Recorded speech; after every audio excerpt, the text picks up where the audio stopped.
தவிக செயல் வீரர்கள் கூட்டத்தில் உரையாற்றிய அக்கட்சித் தலைவர் விஜய் விசில் சின்னத்துடன் கூடிய தேர்தல் பரப்புரை இலச்சினையை அறிமுகம் செய்து வைத்து தேர்தல் பரப்புரையை தொடங்கி வைத்தார். இதுகுறித்தான மேலும் விவரங்களை தொடர்ந்து வழங்கவிருக்கிறார் செய்தியாளர் ராஜகுமரன். விவரங்களை தொடர்ந்து வழங்கலாம்.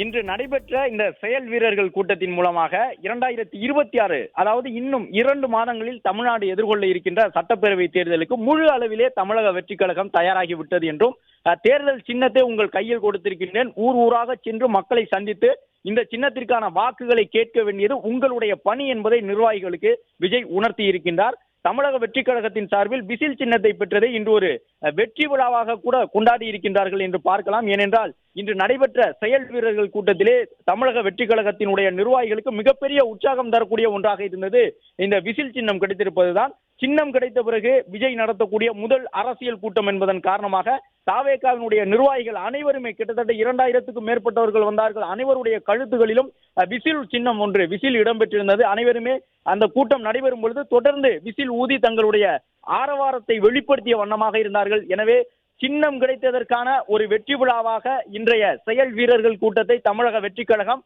நடத்தி முடித்திருக்கின்றது என்பதை பார்க்க முடிந்தது. கப்பு முக்கியம் பிகிலு என்கின்ற ஒரு வார்த்தையோடு விஜய் தன்னுடைய உரையை நிறைவு செய்திருந்தார். தமிழக வெற்றிக் கழகத்தினுடைய நிர்வாகிகள் கூட்டணி அமையவில்லை என்கின்ற ஒரு மன வருத்தம் வேண்டியதில்லை என்ற கருத்தை விஜய் மட்டுமல்ல, மூத்த நிர்வாகி செங்கோட்டையனின் பேச்சிலும் அது எதிரொலித்திருந்தது. நிறைய பேர் நீங்கள் நினைத்திருப்பீர்கள் கூட்டணி அமையவில்லையே என்கின்ற ஒரு வருத்தம் உங்களுக்கு எல்லாம் இருந்திருக்கும், ஆனால் அந்த கவலை தேவையில்லை என்று செங்கோட்டையன் முதலில் சொல்லியிருந்தார். எனவே தமிழக வெற்றிக் கழகத்தினுடைய தலைமைக்கும் கூட கூட்டணிக்கு கட்சிகள் வராதது சற்று ஒரு வருத்தம் தந்திருந்தாலும் அடுத்த கட்டமாக தனித்து நின்று வெற்றி பெற முடியும் என்கின்ற ஒரு உந்துதலோடு இந்த தேர்தலை சந்திப்பதற்கு தயாராகி இருக்கின்றார்கள். அதன்படி கட்சியில் இருக்கக்கூடிய அனைத்து நிர்வாகிகளுக்கும் அறிவுறுத்தல் வழங்கப்பட்டிருக்கின்றது. தாவேகாவினுடைய சின்னமான விசில் சின்னத்தை கொண்டு சேர்க்க வேண்டும் என்று அறிவுறுத்தப்பட்டிருக்கின்றது. திமுக, அதிமுக 2 கட்சிகள் மீதும் கடும் விமர்சனங்களை தாவேகா தலைவர் விஜய் இன்று முன்வைத்திருக்கின்றார். பிளே ஸ்டோர் மற்றும் ஆப் ஸ்டோரில் இருந்து பாலிமர் செயலியை QR கோடு மூலம் பதிவிறக்கம் செய்யுங்கள்.